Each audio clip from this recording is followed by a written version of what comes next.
everybody. My name is Mary Dunn. I'm our social media person. So if you see any pictures going up online and you like them, that is all me. I'm just kidding. All right, so we have just a couple quick announcements regarding social media. Thank you, Terry, for leading everybody and taking a selfie. So on your table, there should be, I see a couple tables are missing it, we'll get you guys, but there should be a little tent here with some QR codes so you can scan with your phone.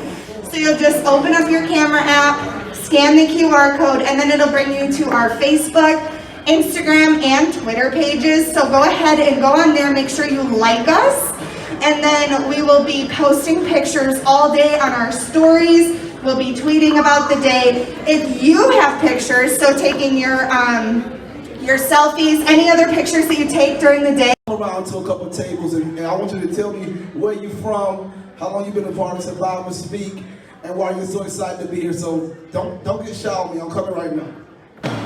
My name's Tony from Cincinnati, Ohio.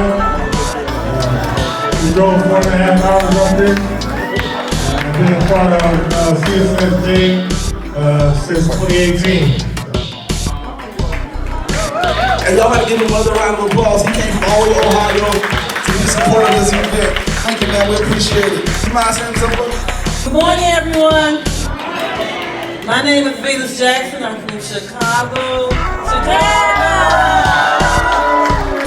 And I'm so excited to be here. This is my first time here. This is my husband. This is his first time here. I've been part of this about 8 years.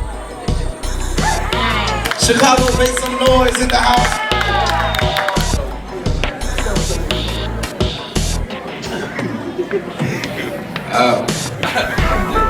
Where you from, your name, where you from, and how long you been a part of this event? What makes you a part of it? Oh man, my name Isaiah. Yeah, I go by Z. Yeah, been in the program about 3 or 4 months. Very smooth little program. Youth Build, you know, we rock, y'all know. Yeah. From East St. Louis, Illinois, 618, you hear me? Yeah, gang, you hear me? All that, yeah, that way. Hello everyone. My name is Yolanda Carter and I am from Chicago. This is actually my second time. I was here in 2019. I am a near fatal domestic assault victim, but I am alive. I just celebrated my 6-year rebirth celebration, March 26th. March 22nd, 2016. My life had changed, but God, I am here to tell this story. Somebody give him a round of applause. He's happy to see you. Hey, you gonna have some fun today. You gotta really have a good time today.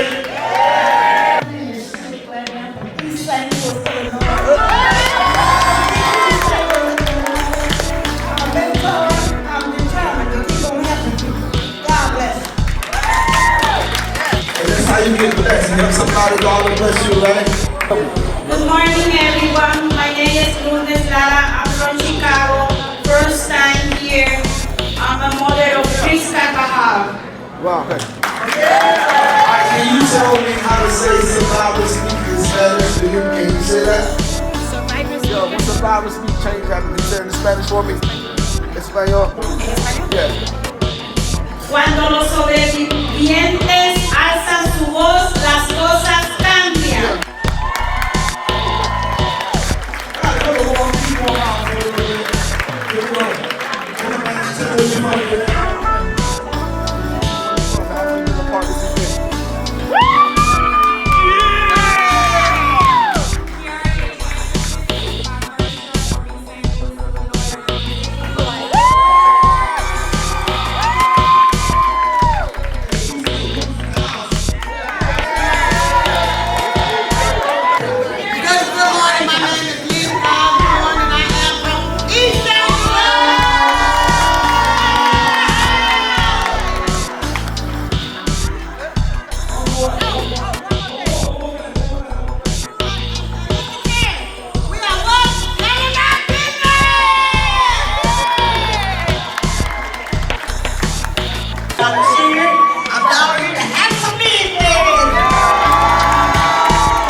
Good morning, everybody. My name is Carmen Cannon Taylor, and I am from East St. Louis, Illinois.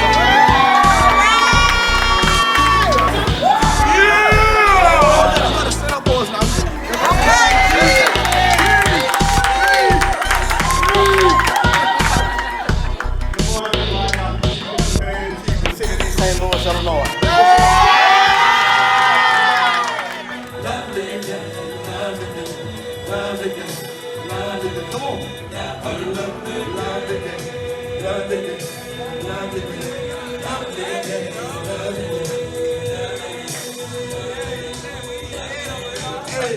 We're so excited to be here today. Somebody make some noise for the Lord all over the house.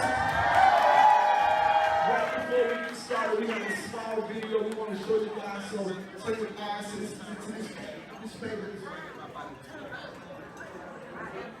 When survivors speak, when survivors speak, when survivors speak,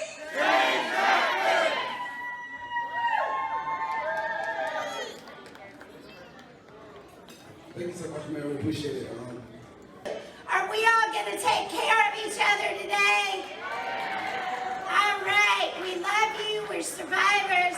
We're here to have a lovely day and to heal. So thank you so much. I'll be around if you need me. My name is Trisha. Thank you.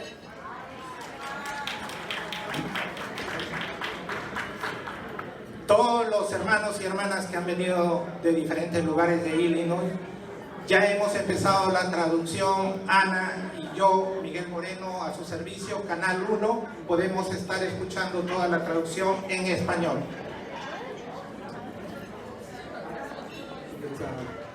We're not going to spend all the time. I need everybody to do me one favor. I'm going to introduce the vice president of this whole event, who's been working tirelessly hard to make sure you guys have something to do. He's really a great access to this event. So I need everybody to sit on your feet and give a round of applause for none other than Mr. A.T. Aswad Thomas. Somebody give him a round of applause real quick. Good morning, good morning, good morning. Thank y'all. Y'all look so beautiful out there. Appreciate y'all. I appreciate you all for getting up early, that early bus ride. I appreciate you all for driving. My name is Aswad Thomas. I'm the Vice President of the Alliance for Safety and Justice. I also serve as the National Director of Crime Survivors for Safety and Justice, or what we call CSSJ. Like many of you, I come into this community, this work as a victim of gun violence. When I got shot twice in my back, those bullets ended my basketball career. And like many of you, I was released from the hospital back into that same community where the incident happened with no services and no support to help me and my family heal from that. So I decided to turn my pain into power to help, build this national network of crime survivors across the country. And we're excited that we started with just 6 members. Now we have over 11,000 in the state of Illinois. Give it up for yourselves. And also we have 90,000 members of Crime Survivors for Safety and Justice across the country as well. So we know when survivors speak, what do we want? When do we want it? What do we want? When do we want it? And we're going to bring some healing and some change to Springfield. So today we have a full day for you all. We'll go start with our press conference at 11:30. So the legislators will be coming over here to us to join us for our press conference. And then we'll also have a lunch program as well. So it's a full day of activities, a full day of healing, a full day of being in community with each other to help each other heal and to make sure that our communities, you all's communities, get access to the services and resources that we need. So next up, I want to bring on my brother, one of our newest members of the Crime Survivor for Safety and Justice team, Mr. Trevon Jones. Give it up for Trevon, y'all.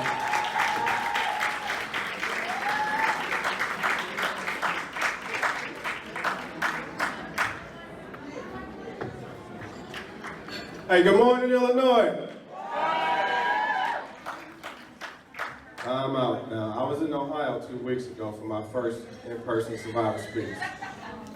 And it was a life-changing experience. And what I said was, when I get back home, we're gonna really represent in Illinois. So I said, good morning, Illinois. All right. When Survivor Speaks,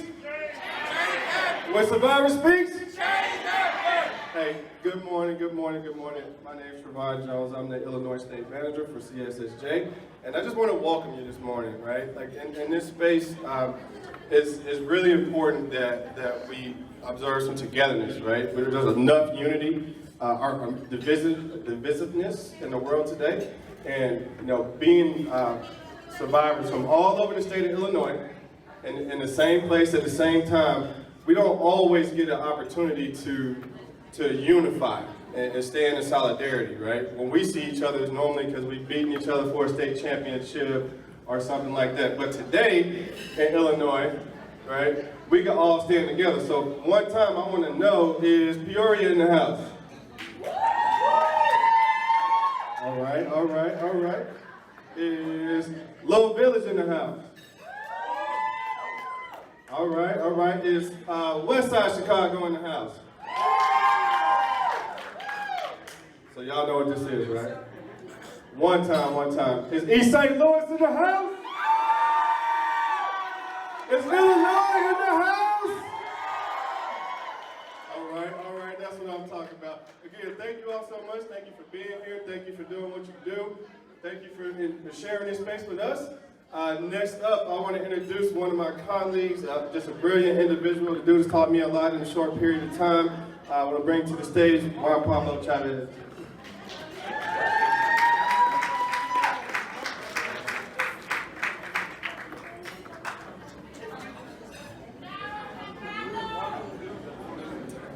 Buenos días, ¿cómo están? Good morning, everyone.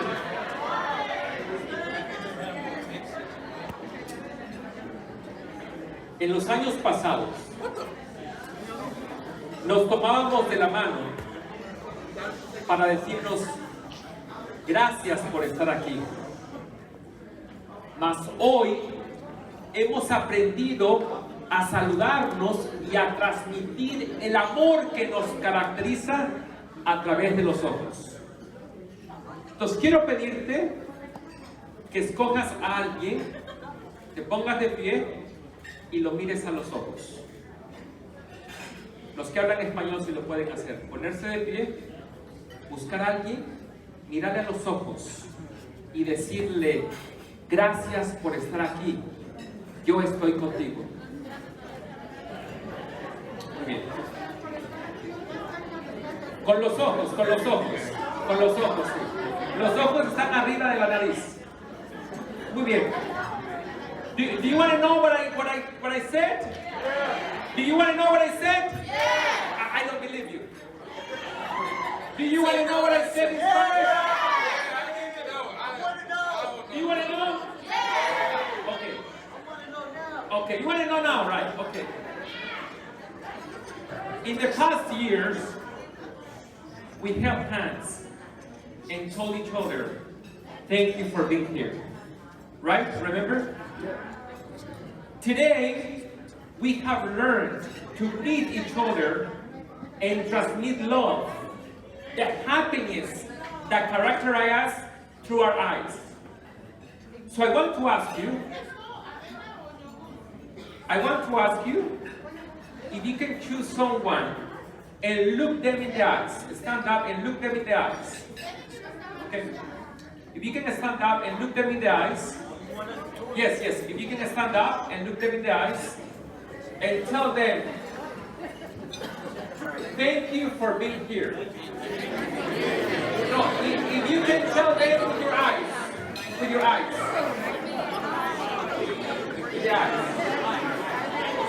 Yeah, because your eyes are in the top, right here. Okay. Now, say this to them, okay?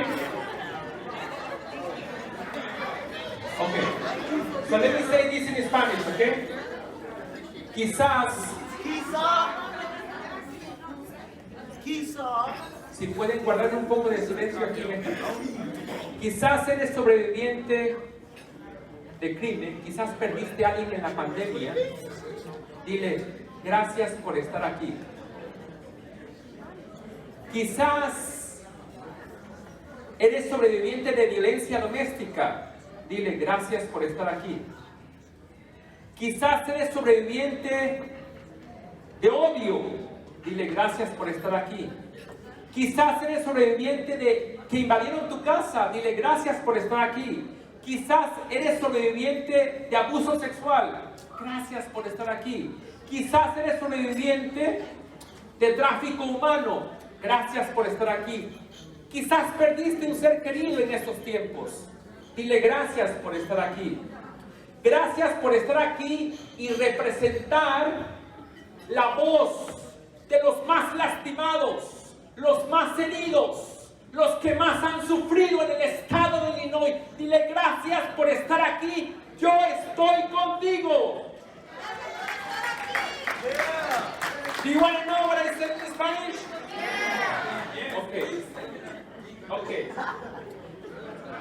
From this time, we might have lost, we might have lost a loved one during the pandemic, right? So tell the person next to you, thank you for being here, I am with you. You might be a survivor of sexual abuse. Thank you for being here, I am with you. You might be a survivor of domestic violence. Thank you for being here, I am with you. You might be a survivor of a hate crime. Thank you for being here, I am with you. You might be a survivor of armed robbery. Thank you for being here, I am with you. You might be a survivor of home invasion. Thank you for being here, I am with you. You might be a survivor of sexual abuse. Thank you for being here, I am with you. You might be a survivor of human trafficking. Thank you for being here, I am with you. Now do me a favor, can you stand up and look someone at the eyes? Yes, put your eyes, no words. And tell that person, you might have been a survivor that lost a loved one. Thank you for being here, I am with you. Thank you for being here and elevating your voice. Thank you for bringing your story. Thank you for bringing the voice of those who have suffered. Thank you for representing the most harmed, the most hurt in Illinois.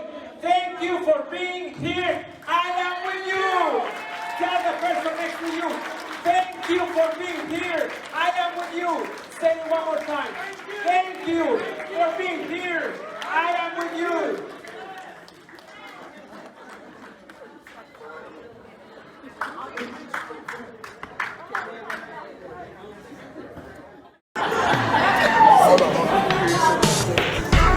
My name Trill, and safety means protected.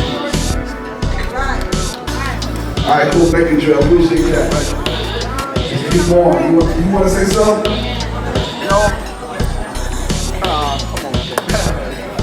I just really appreciate everybody coming here today. Thank you so much for all you do. I'll read mine. Somebody over here. I can see that, brother. What safety means to me. Hold your sign up. Let them see. Let them see the sign. What safety means to me is placing all my worries, fears, concerns, issues in life in God's hands.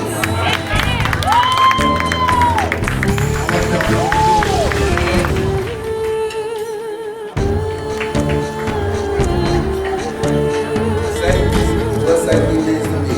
Being safe in my neighborhood, being comfortable while I sleep at night, from home invasions, being able to be comfortable in my community without fear, being hit with a straight bullet.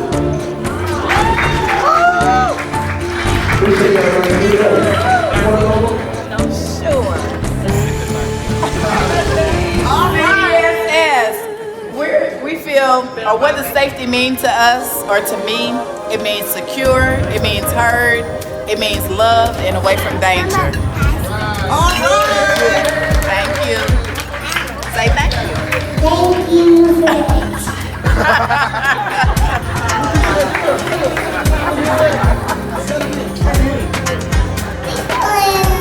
Get up and have a wonderful day. Thank you for letting us be here. And for living our families. In Jesus' name, give thanks.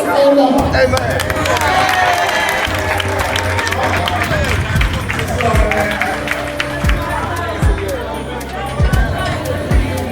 Safety means for me restful nights, no more anxiety, children that can play outside, peaceful celebration, and more family-friendly recreation. And since we already in the middle, I'm going to put on about like 2 more seconds.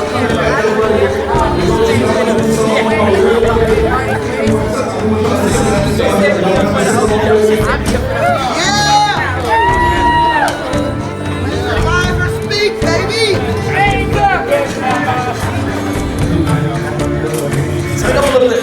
Y'all know this song, y'all know this song. That's right. That's right.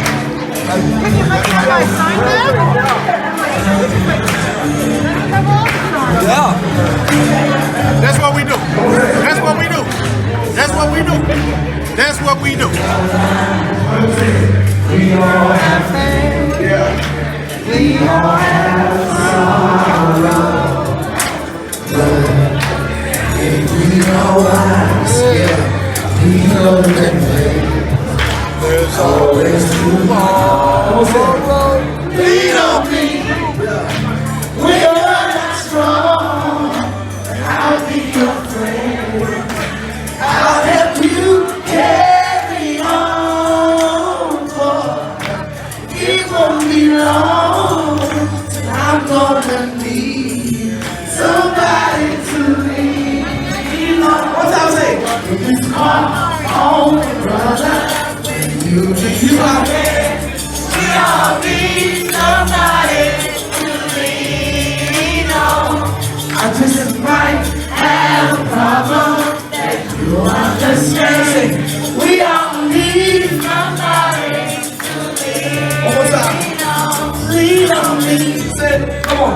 We are not strong, and I'll be your friend. I'll help you carry on. For it won't be long. I'm gonna need somebody to lean on. You just might have a problem that you understand. We all need somebody to lean. Somebody to lean on. Have a problem that you understand. We all need somebody to lean on. And we all need somebody to lean on. Lean on me. Okay, I sure do. I come all the way from Peoria, Illinois to Springfield, Illinois, and I'm not coming just to sit down. I come to stand up for crime survivors. And crime survivors, what? Speaks and changes things. Okay, now, let me tell you what my safety means to me. All right, tell us what it means. Safety means keeping yourself and others free from harm or danger. It means taking care not to fool, not to fall or bump or run into things. It also means to avoid accidents by being careful with what you are doing. This is what safety means to ride with. Oh, you want? Here we go. We'll go around the table and here we go. Thank you so much, sir. Thank you. Yes, and the camera, you think. What safety means to me: a secure environment, caring individuals, concerns recognized. Good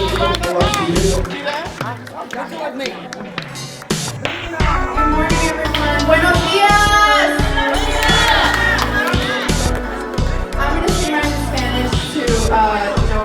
to the folks that came up. De la Villita, la gente de la Villita, ¿dónde estamos?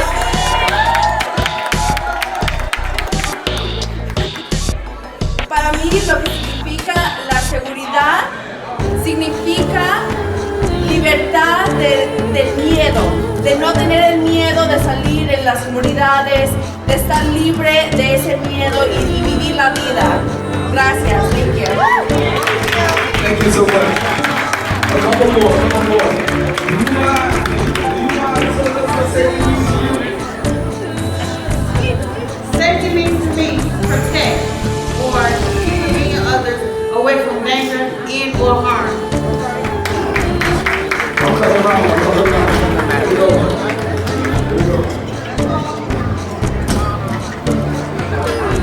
Hi, my daughter was killed by a smart bullet, so safety means to me bad girls' guns, keeping weapons and guns from the wrong hands. So all our children will be safe in this society.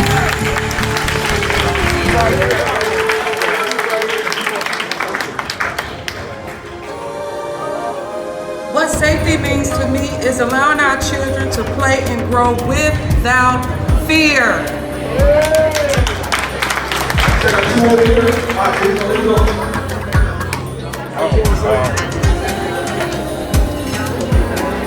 Healing is the power. Therapy is the door. Walk in.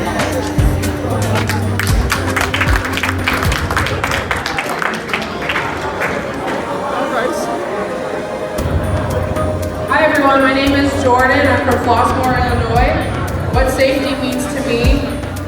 Safety allows me to have the courage and opportunity to grow, flourish, and achieve my goals.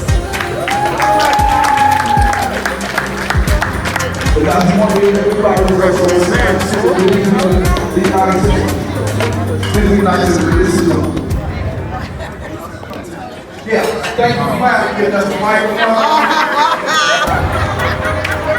My name is Siobhan Wilson. I'm from East St. Louis. And safety to us means, if I had personal volunteer, it's more than save all families in and provide this here. Thank you.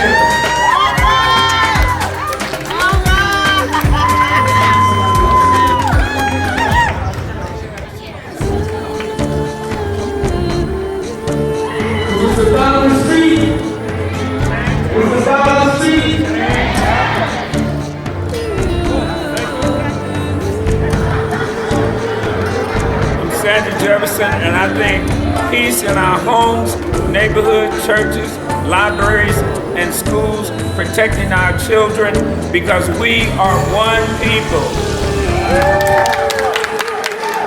Thank you.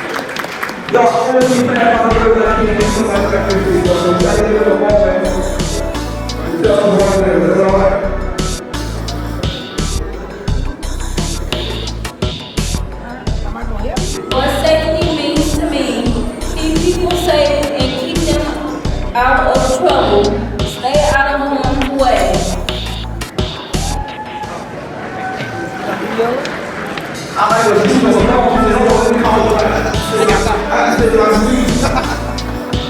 Hi, my name is Cheryl Hardy, and what safety means to me is being prepared for whatever comes your way, staying prayed up, and protecting all of your loved ones. Love that. You want to go? Okay. What's the time to see? About two more little movies. Everybody just want to go. Over here, guys.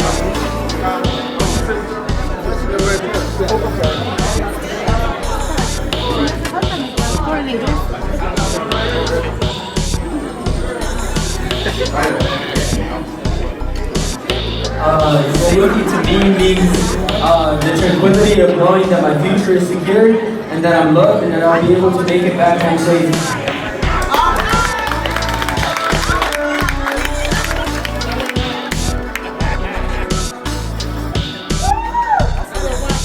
Protected, helping the city out, staying out the way, believe in God, just pray. That's all I say.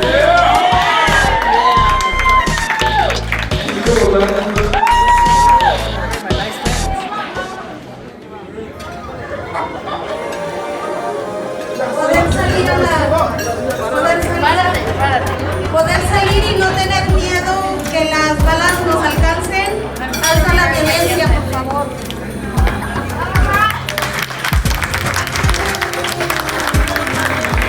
What safety means to me is to be able to leave my home and not have to fear that I will get shot, and an end to violence.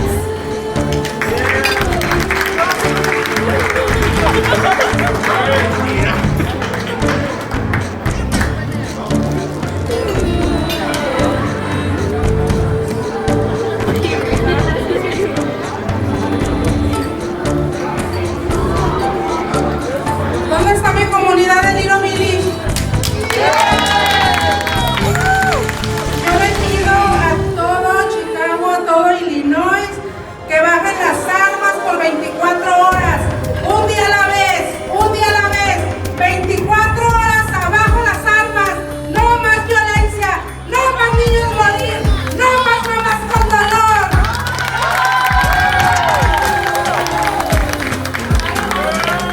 All of Chicago, all of Illinois have put down guns for 24 hours, one day at a time.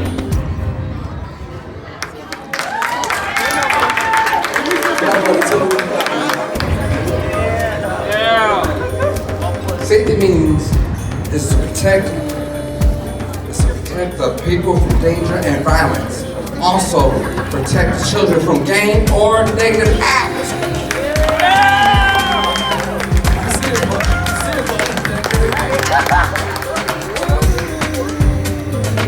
One more.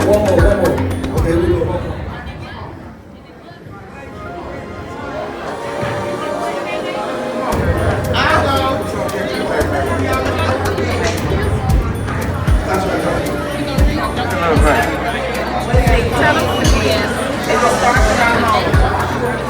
Safety means to me, it starts in our home. Being able to communicate freely so our children and family don't go out where they feel like they have to communicate in a negative way. It starts safety in your home and love under all circumstances. If we show our children that we love them inside, they won't have to be noticed outside in a negative light.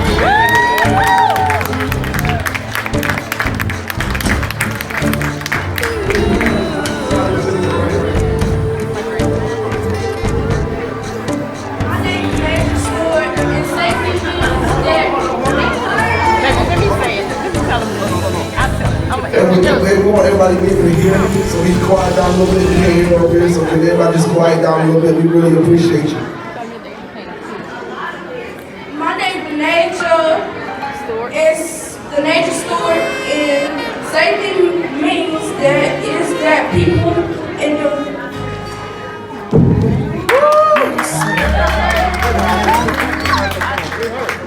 Not an hour. Hi everyone, this is my granddaughter, and this is her father that was murdered, Gregory Stewart, in East St. Louis, Illinois. And we were very proud of her because she wrote this, so I'm going to read it for her. She said that safety to me is that people in the world need to be safe, because people just die and get murdered. People want to have a good life and live, but how are we to be safe? And our killers are still out there. But we need a new world, and we only want justice to find out who murdered our loved ones. Because it's hard on the people that they love them is murder, and they just don't know who did it. And we just need a change in life.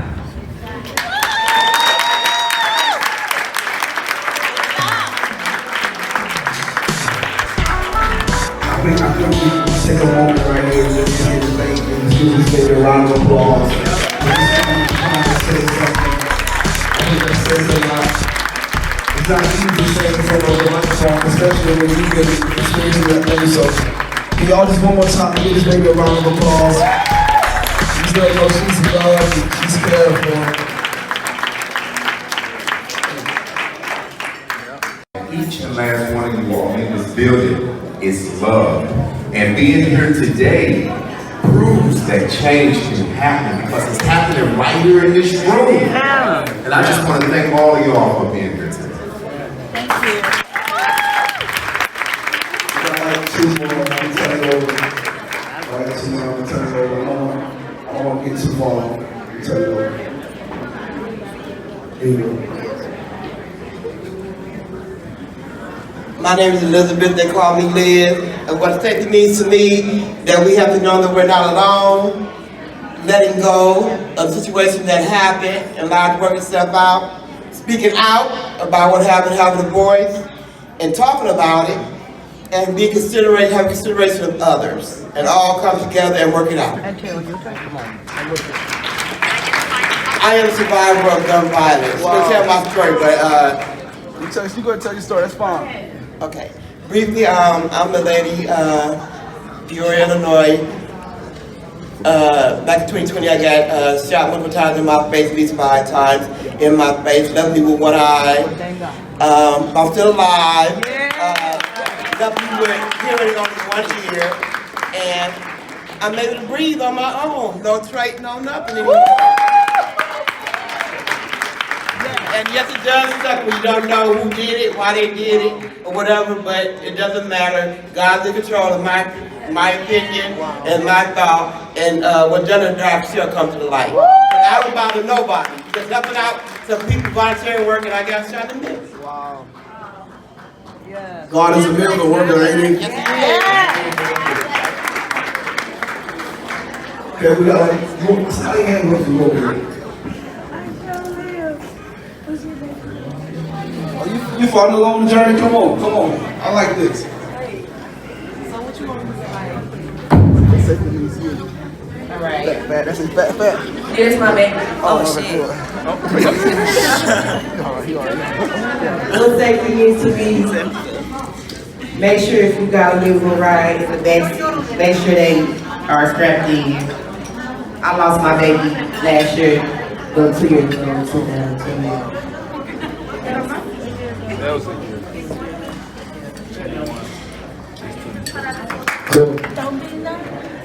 Baby, you gotta talk. They get man gotta go.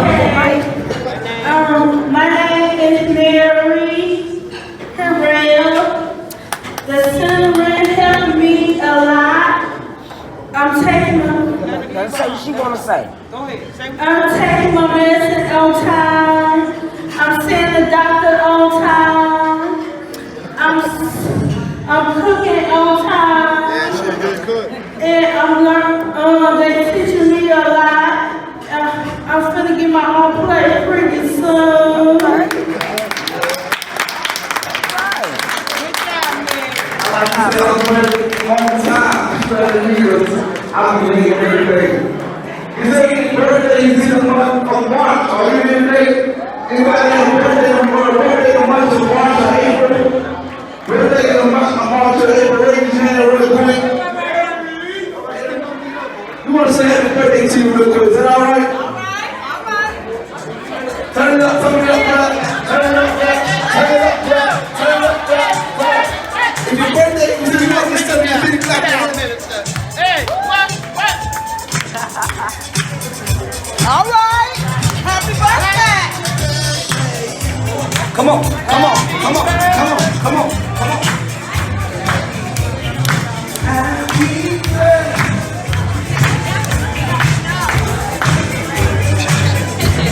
Who's your birthday? Come on, hurry up, come on, hurry up a little bit. I don't want to worry, you want to worry?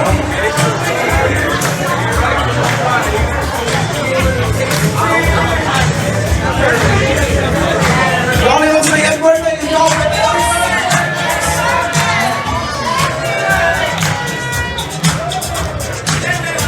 who else birthday it was? Raise your hand, I can't see you now. Come on.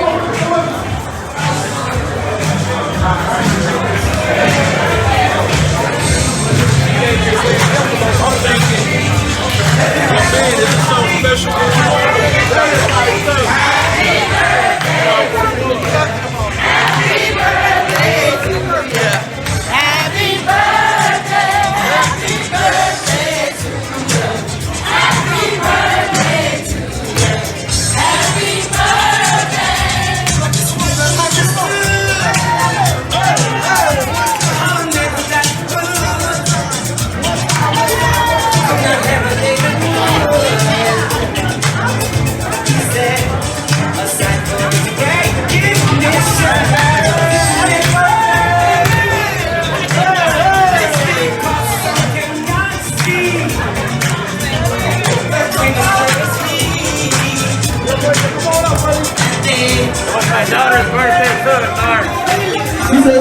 It was my daughter's birthday also in March.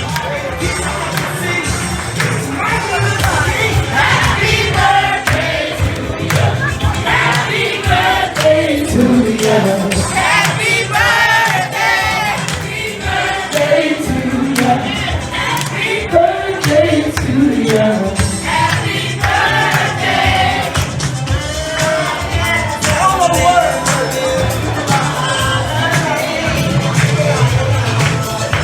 Hands up, hands up, hands up, hands up, hands up, hands up, hands up.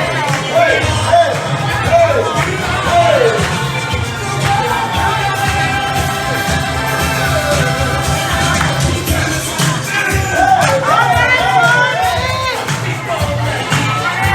If you don't mind, get your rock in the seat real quick. Clap your hands with it. Clap your hands with it. Clap your hands with it. Clap your hands with it. Hey, oh, what?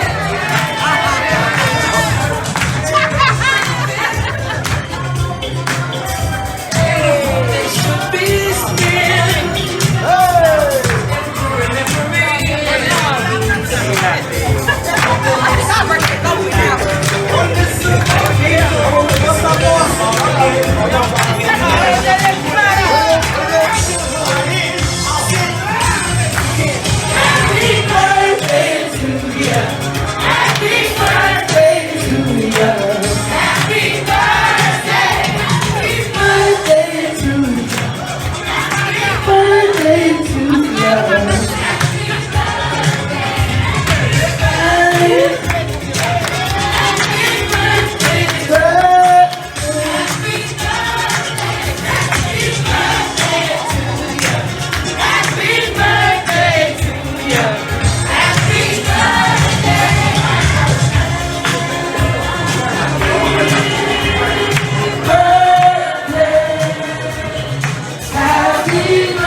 A round of applause for all the birthdays and appreciate it.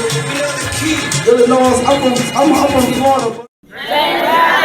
When survivors speak, change happens. When survivors speak, change happens. What do we want? Healing. When do we want it? Now. What do we want? Healing. When do we want it? Now.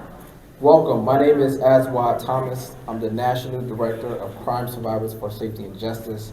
Crime Survivors for Safety and Justice is a national network of over 90,000 crime survivors from across the country that are coming together to share our stories, to heal together, and to advocate for a public safety system that put the needs of survivors at the center. Before we get started with today's program, I want to open us up with a prayer from Pastor Clara, a survivor, and then from Ms. Doris Hernandez, who will do a prayer in Spanish. Pastor Clara.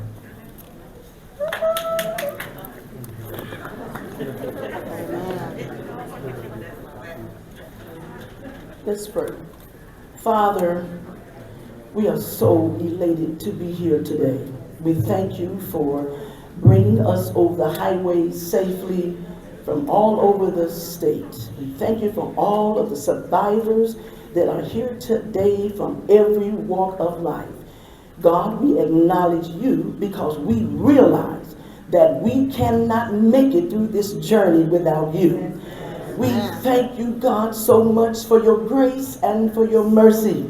We thank you for all of the legislators that are here, all of our community leaders that are here with us today to give us the support that we need. We thank you, oh God, for the things that's going to transpire here today. We give you advanced praise.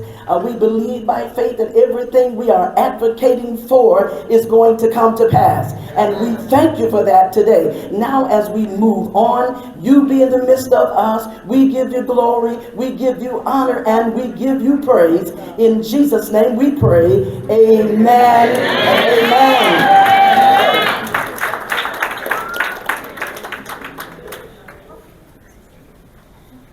Señor Jesús, te damos gracias por estar aquí, porque tú nos has enseñado que la unión hace convertir los sueños en realidad. Te pedimos que nos unas a todos los sobrevivientes, que levantes nuestras voces para que les des encanto y poder y puedan abrir el corazón de cada uno de los legisladores y ellos empaticen con nuestras necesidades, con nuestras comunidades dolidas que sufren, que necesitan de ellos para hacer leyes justas. Te pido que ellos abran sus corazones para invertir en nuestras familias, para invertir en la comunidad y en los jóvenes, para sanar nuestras comunidades. Te damos gracias, Señor, porque sabemos que somos la voz de esas personas que sufren y que no pueden levantar su voz porque murieron. Pero las que siguen sufriendo sin poder ser sanadas, queremos traerlas también aquí, para que ya no sean víctimas, para que sean unas sobrevivientes, así como todos nosotros, Señor. Ilumina nuestro corazón para hacer cumplir nuestros sueños realidad. Amén.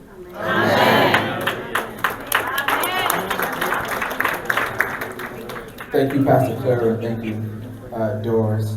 Two mothers that have lost their sons to gun violence who are joining hundreds of other survivors from across the state to honor our loved ones.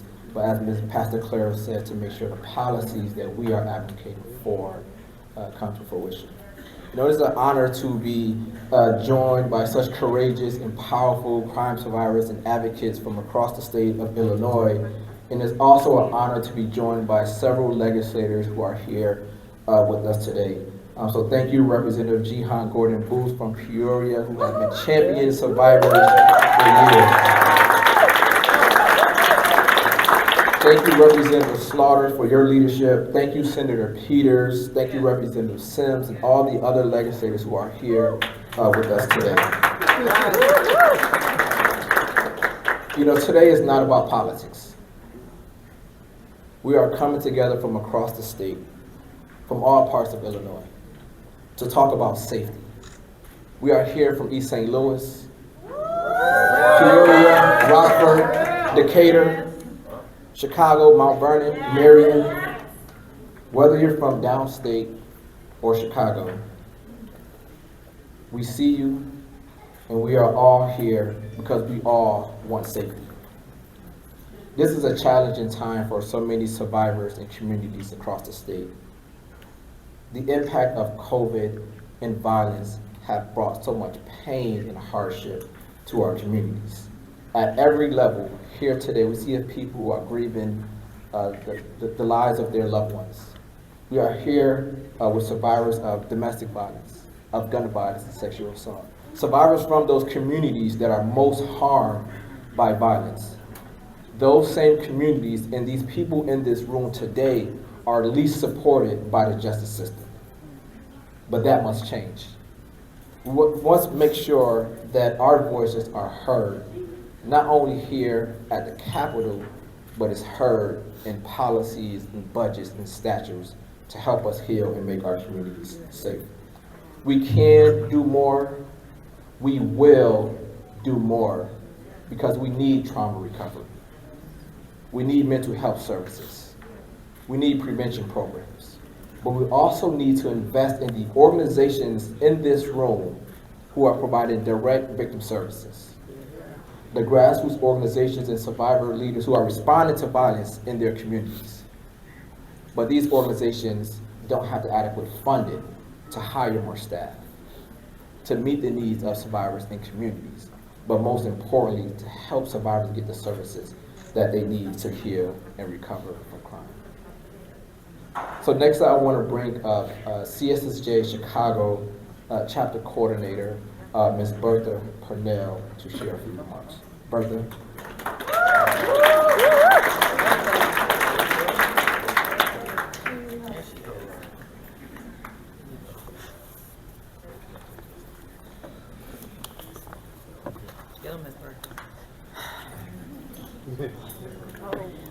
Good afternoon. Good afternoon. Come on, somebody. Good afternoon. Good afternoon. Thank you, Oswald.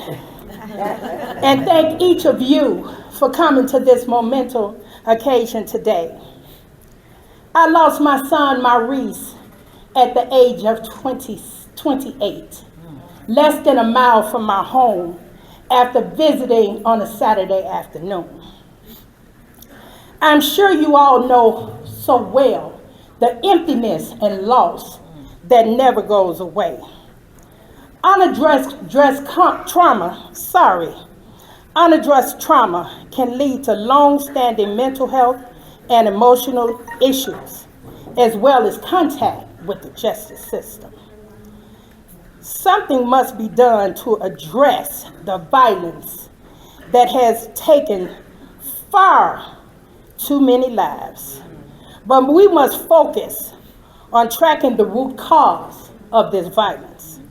Since I lost my son Maurice, I've dedicated my life to the mission of giving hope to those that are on the same healing journey. True public safety is not possible without first supporting victims. Let me just say that again because that's really important. True public safety is not possible without first supporting victims and meeting their needs. Yes, ma'am. Now, there is support and programs out there for survivors, but it's not enough. When we overinvest in wasteful policies that do not work, we leave fewer resources for the victims. One of these common sense approaches is to ensure that victims can take unpaid time off of work so that they can heal. If there's a need to move, they should be able to get out of their leases without being penalized. Losing a job or housing can be an added stressor when you're already at the lowest point of your life. Illinois can follow family members of homicide victims to use up to 10 days of leave. Let me just say that again. When you're grieving, they give you 72 hours. Can we get 10 days?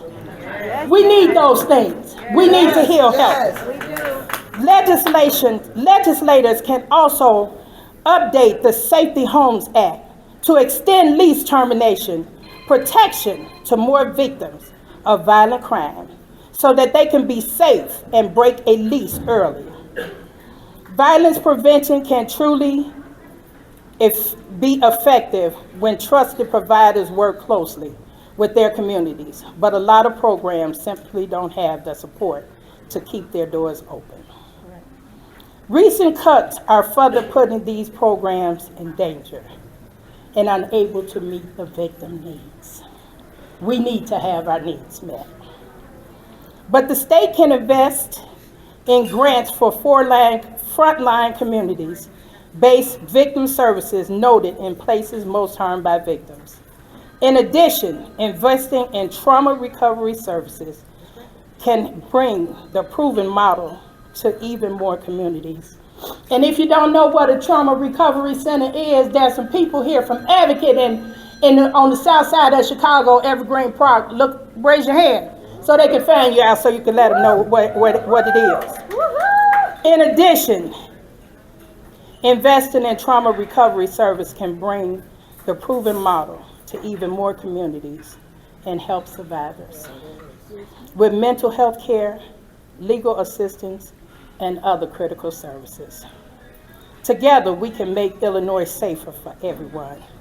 I am confident that today our voices will be heard in every room, in every hallway in the Capitol.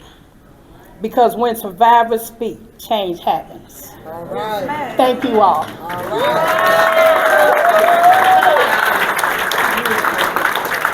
Thank you, brother.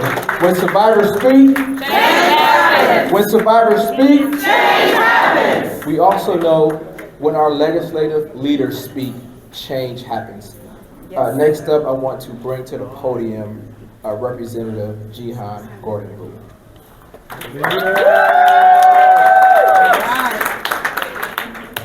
When I say survivor, you say speak. Survivor! Speak! Survivor! Speak! Survivor! Speak! You know, we don't get to this space and in this place the easy way. Those of us that are a part of this movement, we are a part of this movement because we have experienced some of the most shattering, devastating emotions that a human can ever understand. Getting that phone call at 2:47 a.m.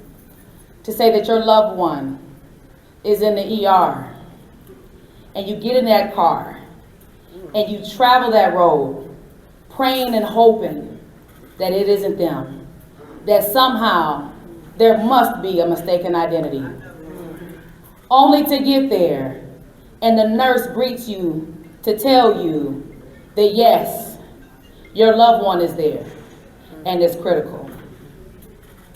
Then they take you to that small room, not the regular waiting room. They take you to the small room. And the chaplain comes in to pray.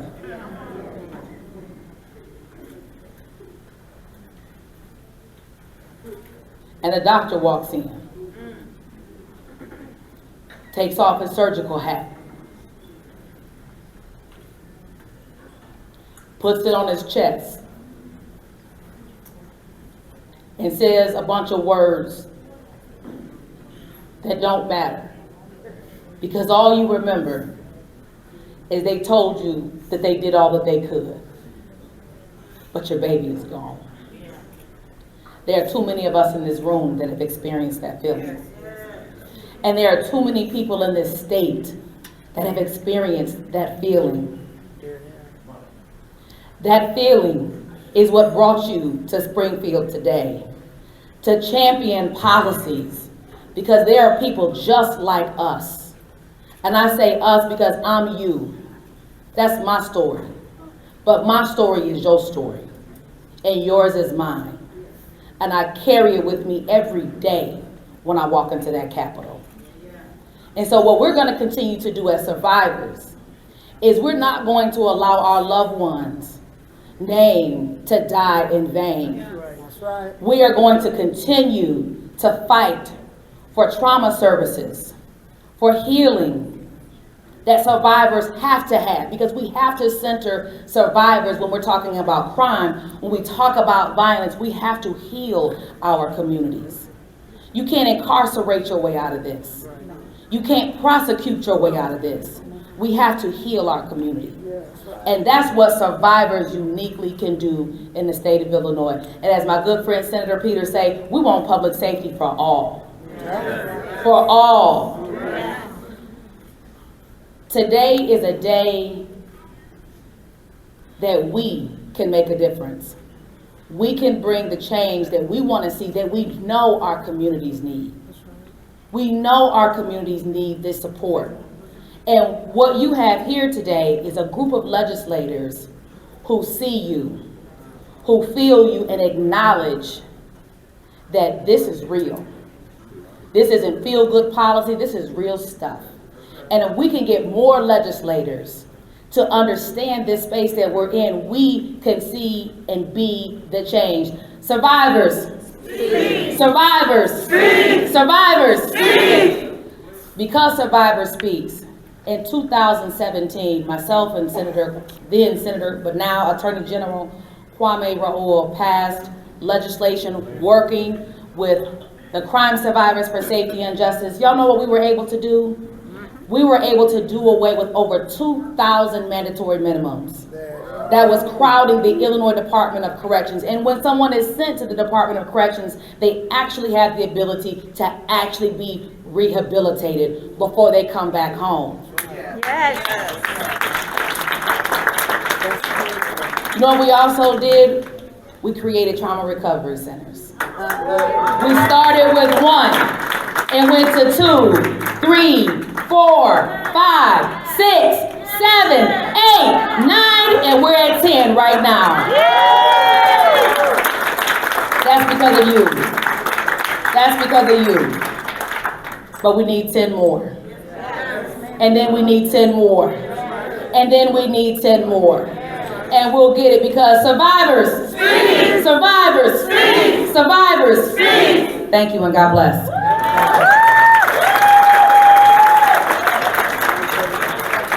Thank you, Leader Booth. Next up, I want to bring up Representative Justin Slaughter. Good afternoon, everyone. I think, Jahan got us all riled up. Kind of a press conference and a rally all at the same time. I'm State Representative Justin Slaughter. It is such an honor to be here with you. Please give yourselves a round of applause.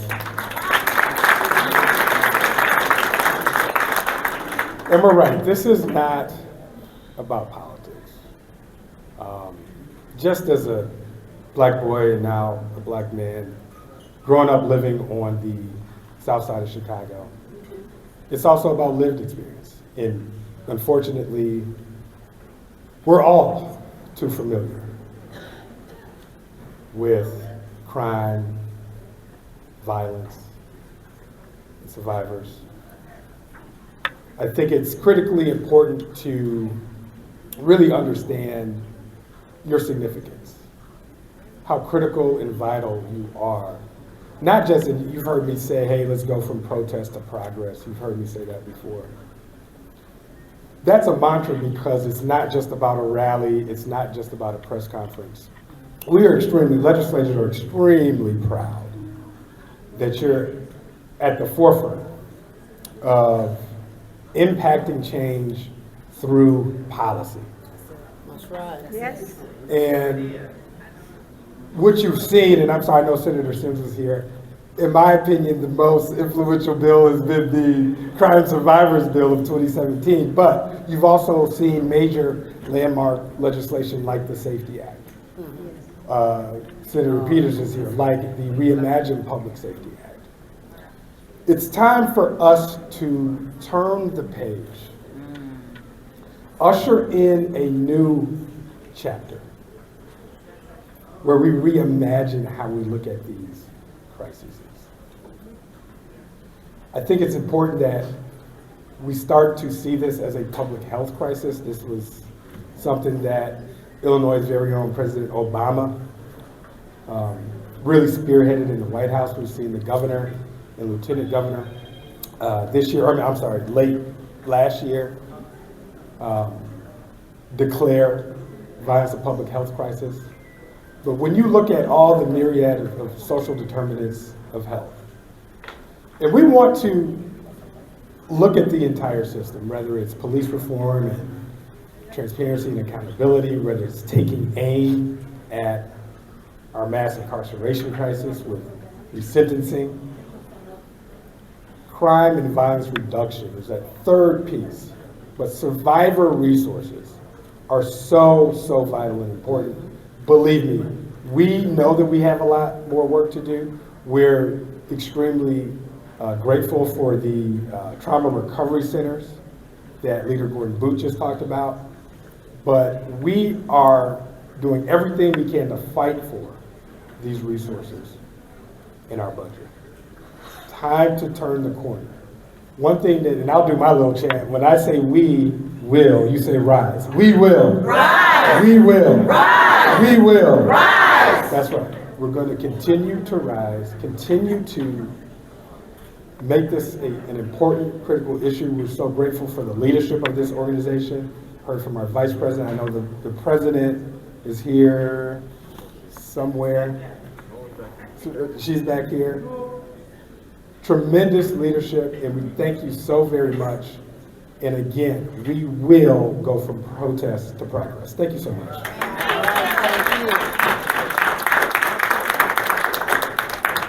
Thank you, Representative Sauter.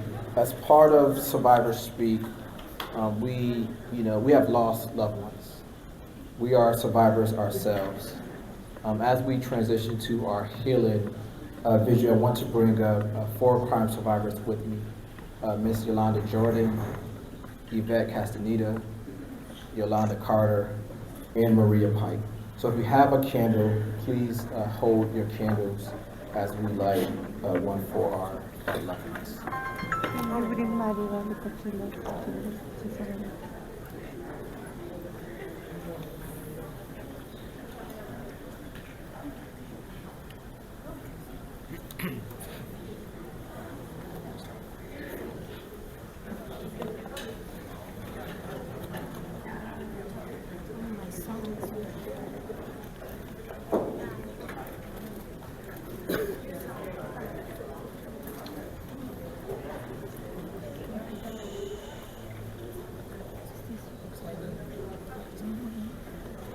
Hello everyone, my name is Yolanda Jordan.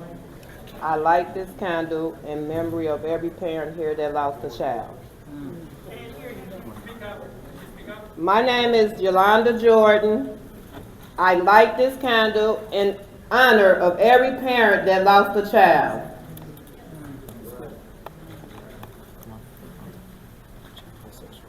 Yeah. My name is Maria Pike, and I light this candle in honor of all children of sexual abuse. Yes.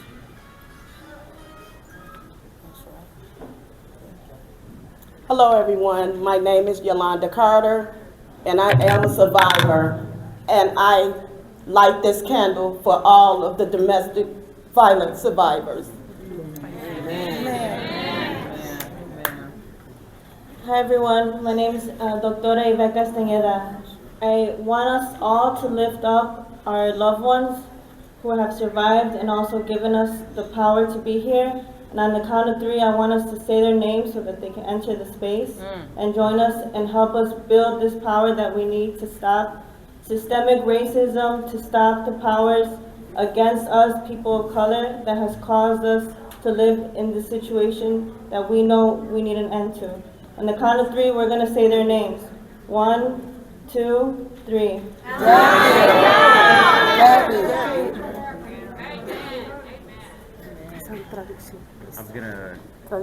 I'm gonna translate for her. Buenas tardes, Good afternoon. mi nombre es María Trujillo, Her name is Maria Trujillo. vengo de la comunidad de Little Village. She comes from the Little Village Council. Estamos en crisis de violencia. We're in crisis, in violence crisis. Esta velita This candle es por todas las madres, hijos, hermanos que Es- hemos perdido la violencia. is for loved ones that we've lost as mothers due to the crime. Pido hoy I ask today, 24 horas bajen las armas día a día, un día a la vez. 24 hours to stop the violence, day to day. Amen. Thank you. So now let's have a moment of silence for our loved ones we've lost to violence.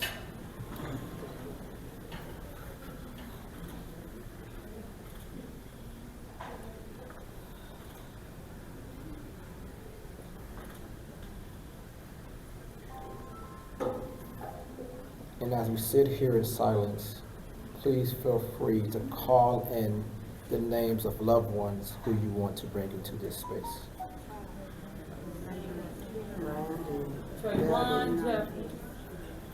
Vicky Pike. Sergeant Jordan, Demetrius Jordan. Randy Bush. Ramiro Morales. Miles. Héctor y Felipe Duarte. Francisco Valencia. Derek Booth Jr. Fernando Miguel de León. Camry Harris, Buster Heron. Felipe Duarte, Héctor Duarte. Freddy Cervantes. Raquel Valdez. Christopher Torrijos. Kevin Burnside. Miguel Ángel Ríos. Greg Manfred. Cadman Court. Aaron Burke. Roosevelt Davis. Charles Jones. Tanisha Janae Jackson. Kevin Lawrence. Reginald Ottman. William Fry. Deborah Cullum. Tracy Brandon. Curtis Morgan Jr. Jermaine Brown. Thomas Worthy. Desmond Underwood. Beverly Lindsay. Maurice Kyle. Standing in the gap. Ryan Whitehead.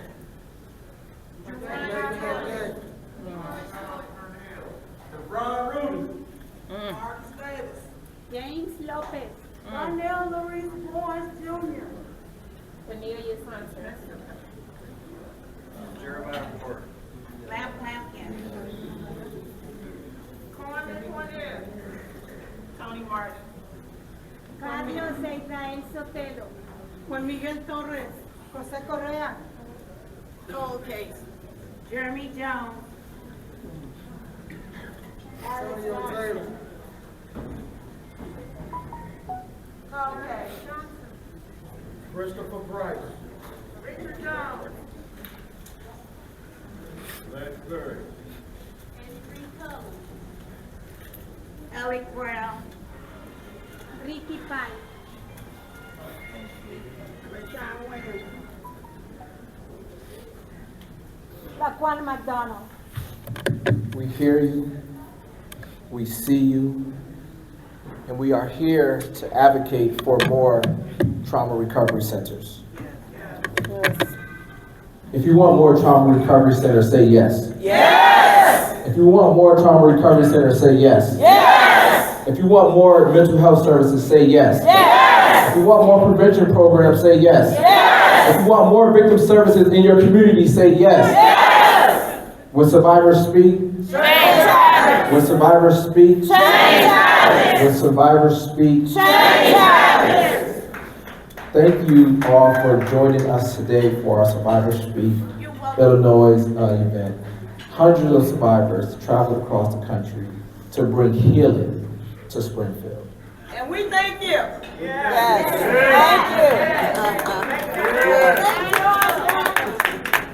To bring healing to our communities. So we want trauma recovery centers. We want more funding for the organizations in this room who is doing the work on the ground in communities.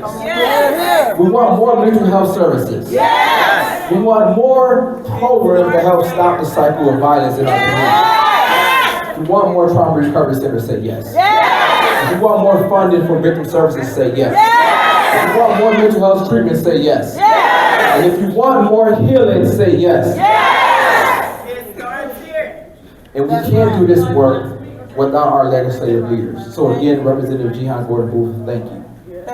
Representative Slaughter, thank you. Senator Peters, thank you. Senator Sims, thank you.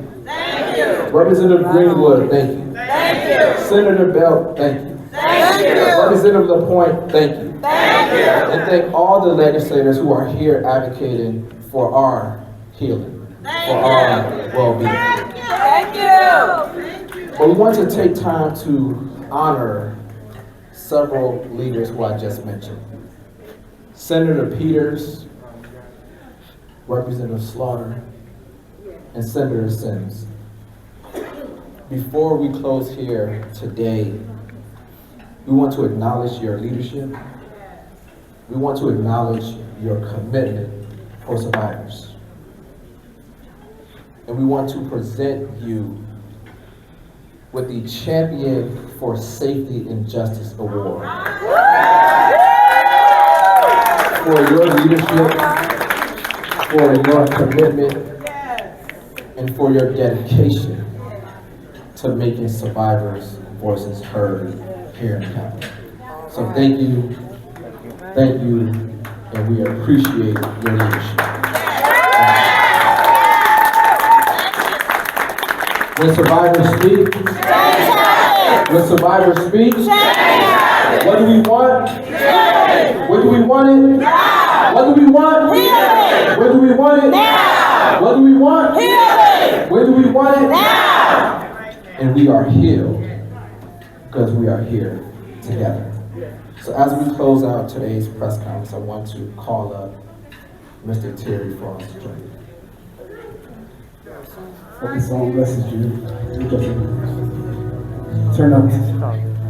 Through all I have come through, always you.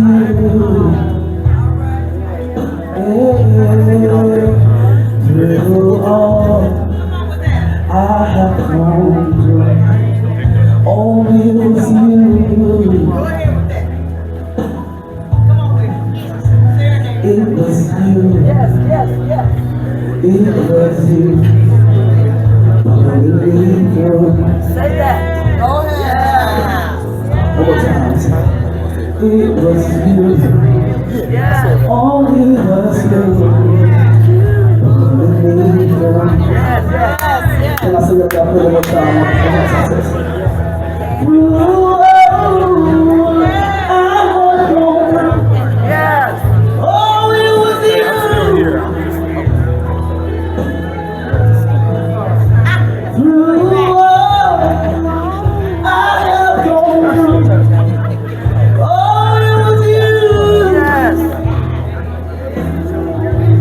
time, I said, it was you.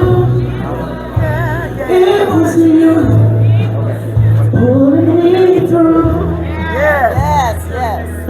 Yeah. It was you. It was you. Pulling me through. Turn up on me a little bit, right? Turn up on me. One time I said, oh yes, when I stumble, when I cried, when it felt like I wanted to die, when my friends turned and they walked away, you were right here to stay. It was you. It was you pulling me through. Y'all hear me say it one time. Let me say it one time. Listen. It was you. It was you pulling me through. One more time. You lift your hands all over this auditorium and say it one time. Oh yes, when I stumble, when I cried, yeah, when I felt like I wanted to die, when my friends turned and they walked away, say it, you were right here to stay. What's I say? It was you. It was you. Pulling me through. You never walk out on you. No, never. No, never. Last time. You never walk out on you. No, never. No, never.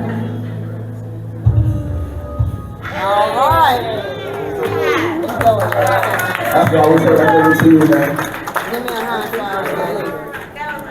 You didn't S-I-N-S-A. See?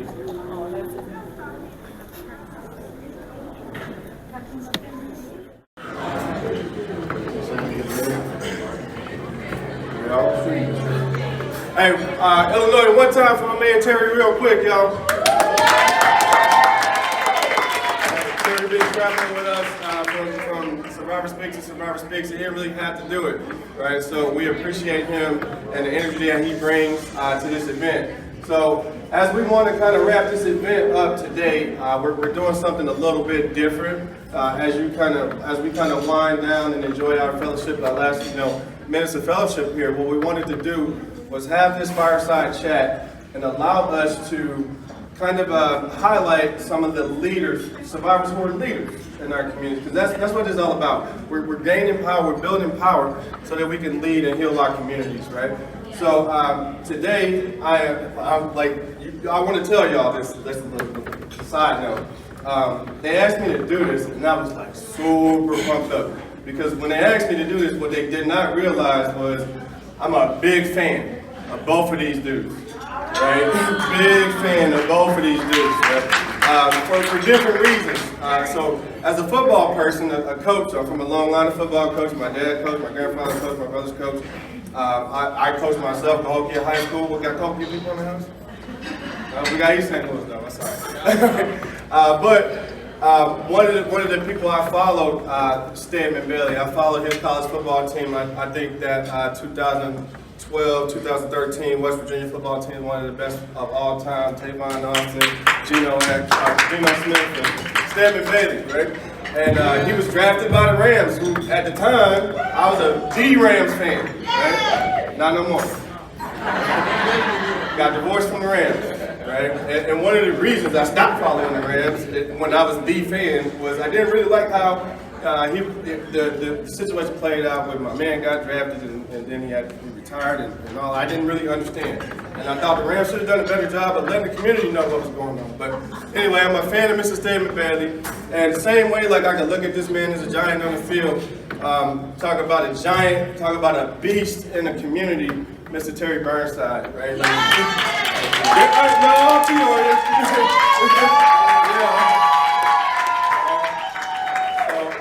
When I was introduced to CDSS CSSJ by a real champion of the community, Gloria Hicks. One of the first things that I did, I'm gonna do my research, right? So I started looking up CSSJ and what they were all about, and the first thing I came across was a video of this man speaking. And that was enough. I was sold, done deal. And I really got to the point where people doing this work in the community, I looked at him like a big brother and like one of those like my big brother beat up your big brother kind of deals, right? Like that's my guy. So I ain't gonna let y'all give him a little weak hand clap, you know. All right. So anyway, just to put this whole thing together, I want to sit down with these gentlemen and talk through some things and ask them some questions and allow you all to kind of hear and benefit from the leadership of these two great gentlemen. So without further ado, I want to start with allowing Stephen Bailey to introduce himself. All right. Check. Okay, we're good. Thank you, bro, for the introduction. My name is Stephen Bailey. I am a survivor of crime, and shout out to everybody in here from St. Louis. I got a chance to spend 3 years of my life over in St. Louis as I played for the St. Louis Browns. In 2015, I was involved in the incident being back home in Miami, Florida, which is where I'm from, where I was in the right place, but at the wrong time. And I was involved in an incident where I was sitting in the car and another car pulled up and it was basically a drive-by. Over 30 bullets were sprayed into the car that I sat in which 2 of them hit me in my head. 11 of them shot up my cousin, which he's still living today also. So God is good. God is good.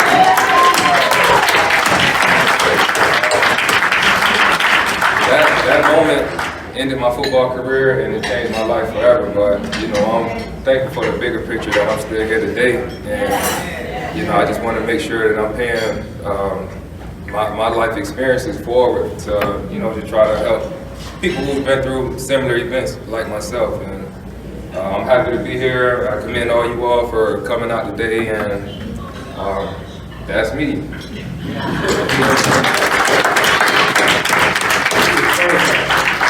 Good afternoon, everyone. My name is Terry Burnside, born and raised in Peoria, Illinois. I got involved in this work based off some personal experiences. I had a brother get murdered in 1989. He was shot and killed. I had a son get shot twice. I had a daughter get shot. So that prompted me to want to get more involved in the community. One of the hardest things I ever had to do was greet the guy who was shot and killed my brother. That was hard. That was difficult. But listen to my mother. And I'm telling you, young guys, listen to your mama, man. And it's by the grace of God. Self, when to respond, when to retaliate and do whatever. But because I listened to my mother, she said, we've been through enough already. We don't need to experience some more pain. It could be you, it could be somebody else next. So that's why I'm being respectful to my mom. Basically, it got passed. But by the grace of God, I am who I am. And it prompted me to do more. And people say, well, how do your experiences make you want to do this kind of stuff? Well, I can prevent anybody from experiencing what I experienced. I win. They win. We all win. Thank you.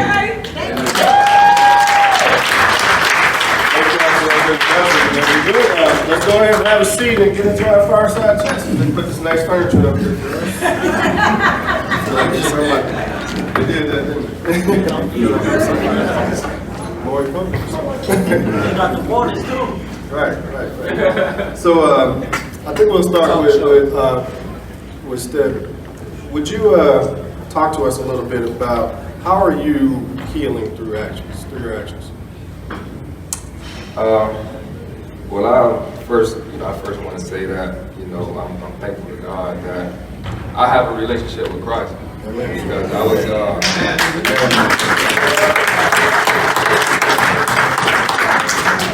I was put in a situation where I couldn't really understand, but I know and understand that sometimes we go through things in life that's bigger than us.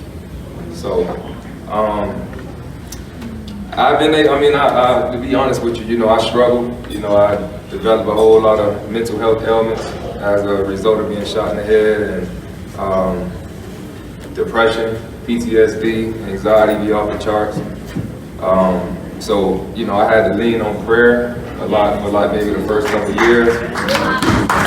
And then I had a brother of mine that I grew up with down in the church in Miami who currently lives in Detroit, Michigan, and he is the founder and creator of first of its kind, black-owned mental health gym. Mental health gym. Talk to us about that a little bit. Okay, so it's pretty much, what it says. It's a mental health gym. So, in the words of my brother David, he says that we all have places that we could go to if we want to work on our physical health. We could go to 24-hour fitness. We could go to LA Fitness, all these different places. But where can we go when we need to work on our mental health? And so he created a whole program, man, where I was able to go for about like a 2-day retreat. And my mind is constantly racing. It's just always thinking, and a lot of times it's hard for me to just really sit down and find peace. I got a chance to go out to Detroit and experience this mental health gym, and it was phenomenal, bro, to say the least. I mean, that was like the first time in a very long time that I was able to just find peace and quiet in my mind, where all these anxious thoughts that are always bouncing around in my brain, I was able to kind of escape from all that and just, like I say, really just find some healing. And as of right now, I'm trying to connect dots and maybe create a partnership with my brother to be able to expand what he's doing with the mental health gym, to put them in communities like where we come from, to just serve as another resource to help us heal. Amen. So that's just basically what I've been doing, and then also just being a part of Survivor Speak. I get a chance to go around and meet all these other different survivors, and it gives me strength, man, just to know there's so many other people like myself, who dealing with trauma, dealing with a loss, and together we can lean on each other, man, and just try to get life back to normal. Together we can lean on each other. I really like that. Mr. Burnside, can you talk to us a little bit about the same thing? Like, how are you healing through actions? I mean, healing through action, you say a lot. The healing process itself is not a sprint, it's a marathon. So you can go through different stages. I'm hearing the brother talking about the trauma, different stages of trauma. I got some conditions. My team is here now. Shout out to House of Hope. Right. So I thought I knew a lot before they came along, but I've learned a lot more since they've been there in respect to like the trauma-informed care, things of that nature. But the healing process, man, is so serious. It's real sensitive, and everybody is different. It's a daily job, a dirty journey, a daily walk. And like I said, it's just a marathon, man. One day at a time, one foot in front of the next. You just got to keep it moving. I encourage everybody to just like gravitate towards individuals and organizations that's doing this work and just love on them. CSSJ, I'm proud to be a part of this organization, man, because our state rep, she introduced me to them 5-6 years ago. And I'm so grateful, just so grateful, man. It's been a marriage. They stuck. That's all I can say, they stuck. What they say is up there and it's stuck there, right? So, Stedman, we talked about like mental health and self-care and ways to go about healing a little bit. Besides those things, what would you want to tell survivors? Well, I would want to tell survivors, first and foremost, that there is no testimony without a test in life. Okay. So, don't just understand that your test that we've all been through serves as something that can impact and help others. Your test is not your conclusion. As long as God is waking each and every one of us up every day, we got the power to change our narrative and, just flip the script on the negative situation that takes place in your life. So, that's pretty much what I got for you. So I'm gonna rewind it a little bit for y'all who didn't catch them bars. My man said, you don't have a testimony without a test. We know that to be true. So we like to say, you're getting prepared for something when you go through something. So take it as a blessing sometimes. Mr. Burnside, can you speak to the same thing? What would you want to tell survivors? Again, just gravitating toward people, individuals, for your strength, for your support systems. Like the brother said, the testimony part. It's like you got to go through something in order to get where you need to be. I can speak to one of our pillars that we deal with, like the criminal justice reform thing. And I like to reflect on that a lot. You know, it's just like God got a way of dealing with us. Sometimes he has to separate us to educate us. And even going through situations like this, through the trauma and bad experiences, negative experiences, it's like we got to keep God at the forefront. We got to keep our hand in God's hand. Great support systems. Like I said, one day at a time. One day at a time. And just the trauma, man, it runs deep, man.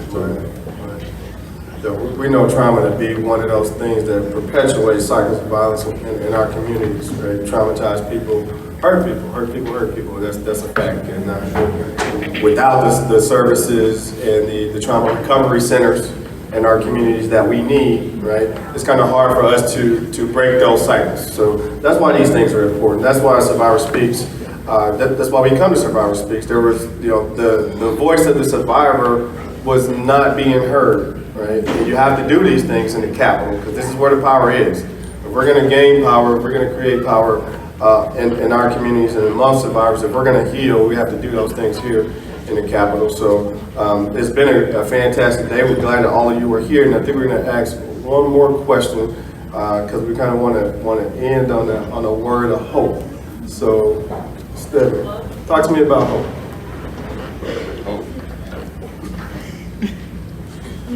What would you tell survivors to give them hope? I mean, like my brother said over here, man, you just gotta take it all one day at a time. Trust and believe that, God only puts you in situations that He know you can handle. So, you think about all the toughest things you done been through in life, all the things that you have endured where you thought you wasn't gonna wake up to see tomorrow. We all sit here today, so we have 100% survival rate of everything you done been through. So I just want to commend you all and just, look at yourself and say that I'm stronger than I think I am, or that you might give yourself credit, because some people can't stand, can't walk a mile in your shoes with what you done been through, but y'all are here today, still alive and breathing, so that's hope in itself.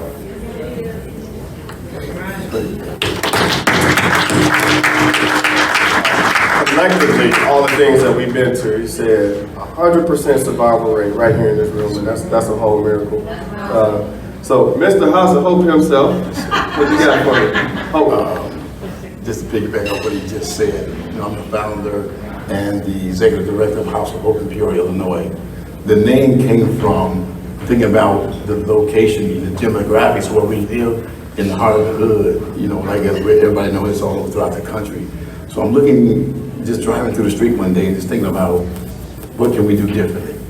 We're in the midst of a lot of hopeless people, a lot of hopeless situations. So when we acquired this building, I said, man, House of Hope, it was a no-brainer.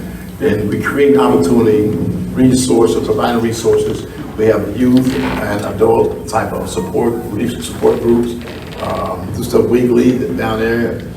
We just had a big event last week where we helped a lot of the community fill out victims' compensation forms. So just being a ray of hope for the people, just a gleam of light. And I think about what's going on even with our community in respect to a lot of the trauma. I just can't reflect on that enough. We deal with a lot of generational trauma. A lot of the parents, so much to put on them, and we wonder why the children, the youth act or react the way that they do. It's because when you got generational trauma, my mom and dad, they don't help to deal with some of their demons.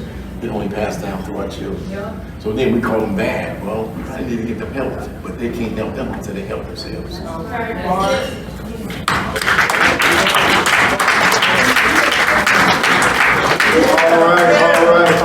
So what I want to do right now is stress my PR people out real quick because I'm going to go off script. Right? They love it when we go off script. But we got a few minutes left, and what we want to do here is give you all an opportunity to, we're going to take one question, and I'm going to give both these gentlemen an opportunity to answer the question.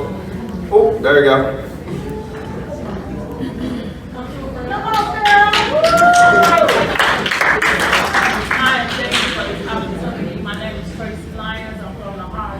South Shore of Terrelltown, which took my son at 21 the day before Mother's Day of 2018. Here's the thing.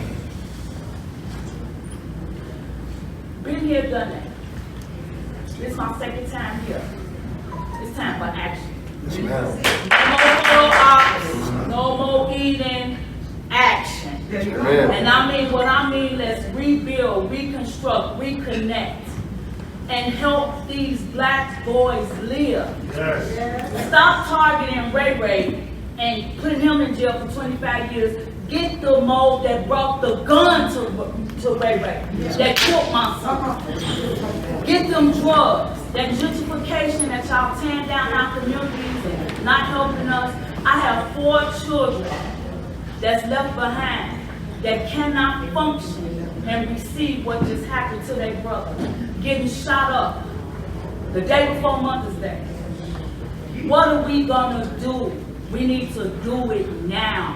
Amen. We've been here. It's our second time here. How many times we gonna come here? I'm ready. I'm a soldier till I die. Let's do this right now. My kids say, Mama, you angry now. Damn right I'm angry. Because I told the police who killed my son, and he's still walking the street. Come on now. Look now, we done been here, done that. Let's move. Let's move that money. And build these trauma centers for these young boys that don't want to be in gangs. All these boys don't want to be in gangs. They're a product of their environment. If you surround them with love. And police and the other police from the different municipalities, they're doing their job, but they're being told that they must have eyewitness. It don't matter if somebody come to them and give them information. If they're not willing to go into that room, into the interrogation room, they can't make an arrest. And I think that that is a bunch of bull. You know, me as being his parent, I feel like right now I'm at like a 0%. But they have a lot of people interest, a lot of names surfacing, the streets talk, and I feel like myself, I have put my own son, because me and my family, we've been out there and we put in a lot of lady work, a lot of the information we give to the detectives. The puzzle is put together, and I feel like I should at least they should start making some arrests and give us that at least 50% to 100% chance of a conviction. You know, and I can feel everybody pain here, especially the people that they don't have anyone in custody. And I know like in St. Louis, it might be 100 murders. They might have maybe 5 or 10 people in custody. But for the rest of us, not only did we lose our loved ones, but it's a pain and it's a torture. Living daily, wondering and waiting for them to knock on that door and tell you they have someone in custody. The only thing I want to see those people. I know we're not going to be able to get with them physically, but I want to see that justice is served, and not only for my son, but for everyone else who has lost a loved one to senseless gun violence. I mean, because it's hurtful. And they do these crimes, and then, you know, the community must step up and come together and pull together and stop protecting these murderers. And, you know, just do the right thing and come forward. In my case, I have done everything humanly possible, but I'm still fighting. I'm still my son's voice. I'm on my second billboard, you know, which my family, we paid for our own pocket to put up. The second one will be up June the 27th in the city, not on the highway. And you know, I know that the puzzle is almost together, but I'm hoping and praying that somebody, because I know people know, whether you're out there or not, or your girlfriend or boyfriend or whatever, but they know who murdered Gregory Stewart on that night. And I mean, I've done podcasts, I've been on the news, I will be out there May the 29th doing his second year anniversary, doing a rally and march through the neighborhood. If anyone in this room is from East St. Louis, if y'all like to attend, you're more than welcome to support us. And like I say, when I speak, I not only speak for my son, but I speak for everyone else, the surviving family members who have lost their child or loved one to the senseless gun violence. You must put a stop to this. We must come together like they did in the old days. You know, Martin Luther King and them, everybody pulled together. It takes a village. And we need to have these individuals arrested, charged, and held accountable. As well as we, you know, on the other foot, you know, I'm willing myself to go out to the schools and stuff and speak to these young individuals, the black males, females that's out here, because once they pull that trigger, their life is over. It not only affects the person who lost, the family that lost the loved one, but it also affects the person that committed the murder, especially the young people. This is our future generation, and we must do all we can to stop making, especially us parents and family members, cry and stuff. And we study burying our young black males and stuff, and it's just senseless. But we need to pull together. If anyone knows anything about murder, just come on forward with it. Thank y'all. And my prayers are with everyone that's in this room. Thank you so much for that.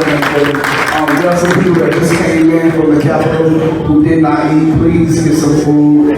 I'm seeing some walking in, but please get some food because there's a lot of food back there waiting to us. We can't get everybody today to say something on the mic, but we got a couple more while we still wait. Come on, man. Thank you.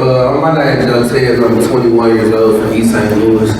And I just want to speak on behalf of the young adults. Let y'all know how we look at the situation and how normalized these deaths have been and how we affected by it. You know what I'm saying?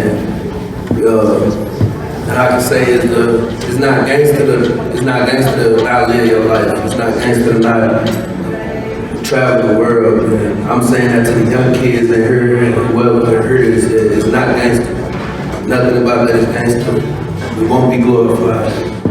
We want to live, we want to live and see the world.